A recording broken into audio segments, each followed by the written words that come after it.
Being in communion with God means a life of goodness, justice, love, and compassion.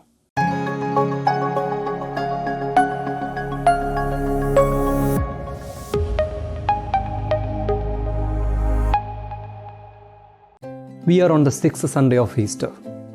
Have we met the risen Christ? In opening the scriptures and breaking of the bread, the Church has been leading us to have an intimate experience with Christ present amidst us. He is recognized as Lord and God, walking along with us amidst our doubts and fears, caring, guiding, and healing as a good shepherd, holding us all together as branches in a vine. Then, He calls us to the ultimate aim of His incarnation, passion, death, and resurrection, the communion with the Father. He says, "Abide in me, remain in my love." That is not so exciting, isn't it?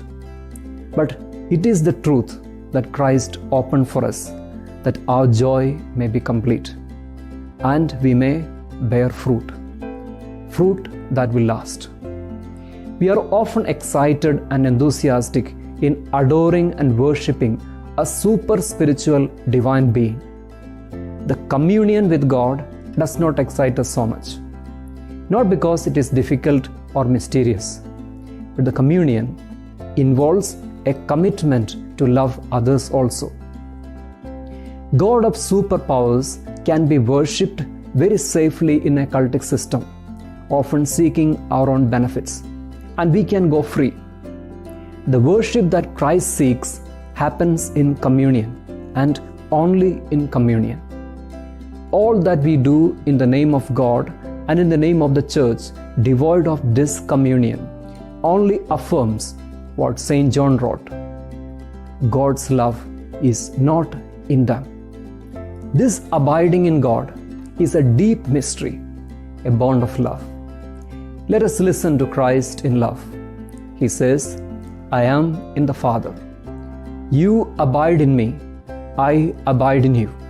Thus, we remain in the love of the Father. Jesus called us to follow Him. Jesus asked us to love God and love others.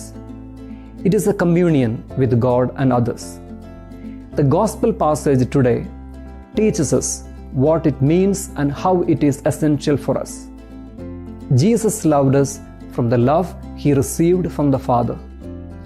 "I have loved you as the Father has loved me." The call to abide in Him is to be made real after the example of how Christ abides in the Father and has loved the Father. "Just as I have kept my Father's commandments and remain in His love, if you keep my commandments, you will remain in my love." The life that we have received in Christ makes us known the love of the Father, whereby we have the joy of Christ Himself, and that our joy may be complete.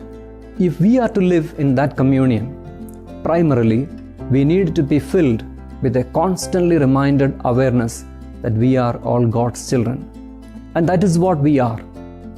This reality and the primary commandment to love is what we compromise at the risk of communion with God.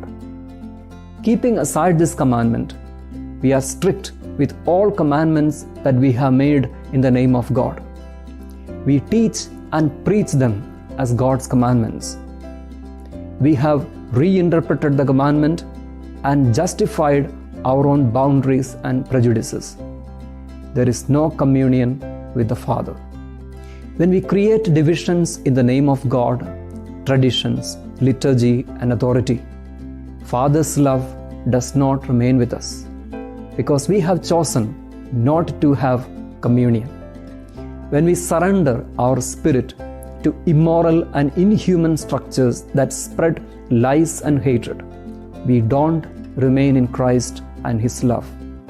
This is very much visible in our lives and in the life of the Church.